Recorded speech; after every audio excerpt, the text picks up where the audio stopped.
ज्ञान की अधिष्ठात्री देवी माँ सरस्वती, प्राणों से प्रिय भारत माता, विद्यालय को नित नई ऊंचाइयों पर ले जाने वाले हमारे यशस्वी प्रधान आचार्य जी, विद्यालय को ज्ञान से प्रकाशित करने वाले हमारे आचार्य बंधु एवं आचार्य भगिनी और मेरे प्रिय भाइयों एवं बहनों, आज बहुत ही शुभ दिन है कि आज हमारे दो महापुरुषों की जयंती है। लौह पुरुष सरदार वल्लभ भाई पटेल और आचार्य नरेंद्र देव। और इस शुभ अवसर पर मैं आपको ऐसे महान चरित्र के बारे में कुछ महत्वपूर्ण बातें बताने जा रहा हूं। सरदार वल्लभ भाई पटेल का जन्म 31 अक्टूबर 1875 को गुजरात के नाडियाद में हुआ था। आपके पिता का नाम झवेर भाई और माता का नाम लाडबाई था। आपने स्वतंत्रता आंदोलन में एक ऐसी छवि प्रस्तुत की, एक ऐसा आदर्श प्रस्तुत किया जो कभी भी भुलाया नहीं जा सकता। आपने स्वतंत्रता आंदोलन में, चाहे वो सविनय अवज्ञा आंदोलन हो, चाहे बारदौली का आंदोलन हो, चाहे असहयोग आंदोलन हो, आप सब में महत्वपूर्ण भूमिका निभाते हैं। और आपने इस संघर्ष को करते हुए कई बार जेल तक यात्राएं की। आपने अपने संघर्षों को कभी नहीं छोड़ा और पूरा देश आपका ऋणी है। स्वतंत्रता के बाद जब भारत के प्रधानमंत्री बनने की बात आई तो कांग्रेस की प्रांतीय समितियों में से 15 समितियों में से 12 समितियों ने आपको प्रधानमंत्री के रूप में चुना। लेकिन आपने महात्मा गांधी जी की इच्छा अनुसार आपने उस पद को भी ठोकर मार दिया। आप के लिए प्रधानमंत्री का पद महत्वपूर्ण नहीं था, बल्कि आपके लिए देश की एकता और अखंडता महत्वपूर्ण थी। ऐसे आदर्शों को स्थापित करने के लिए ही हमारे प्रधानमंत्री ने आपकी एक विशाल प्रतिमा गुजरात में स्थापित की, जो स्टैचू ऑफ यूनिटी के नाम से प्रसिद्ध है। यह विश्व की सबसे ऊंची प्रतिमा है। स्वतंत्रता के बाद भारत की लगभग 562 रियासतों को आपने भारतीय संघ में मिलाने का कार्य किया, जो बहुत ही असंभव कार्य था।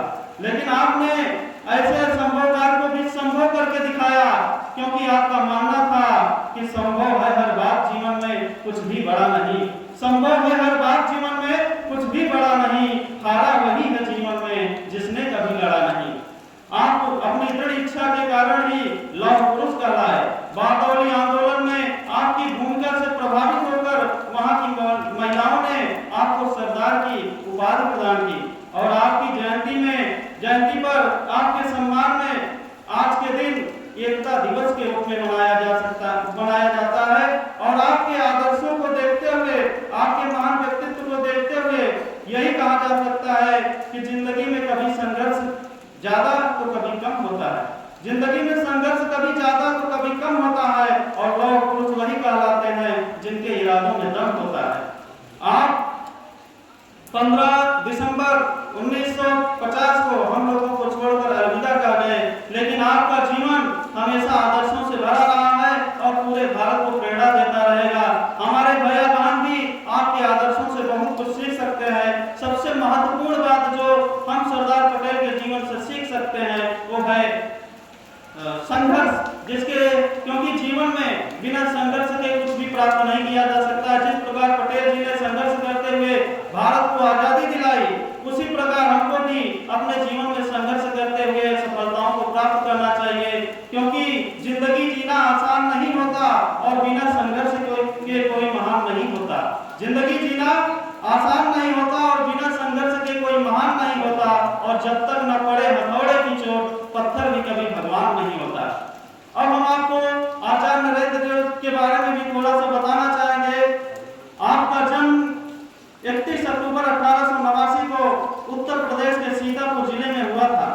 आपने भी गांधी जी के साथ, नेहरू जी के साथ स्वतंत्रता आंदोलन में भाग लिया, लेकिन आप शिक्षा से बहुत ज्यादा जुड़े रहे।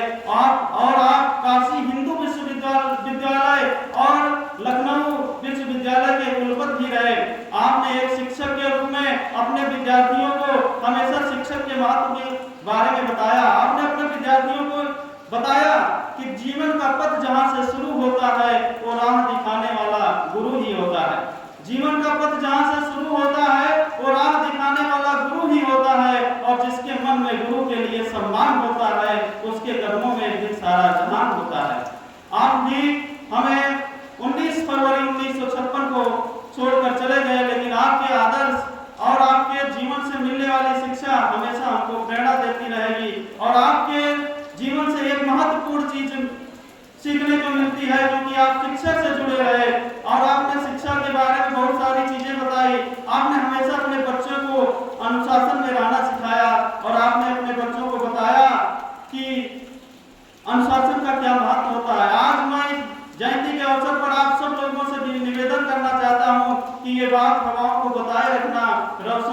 चिरागों को जलाए रखना।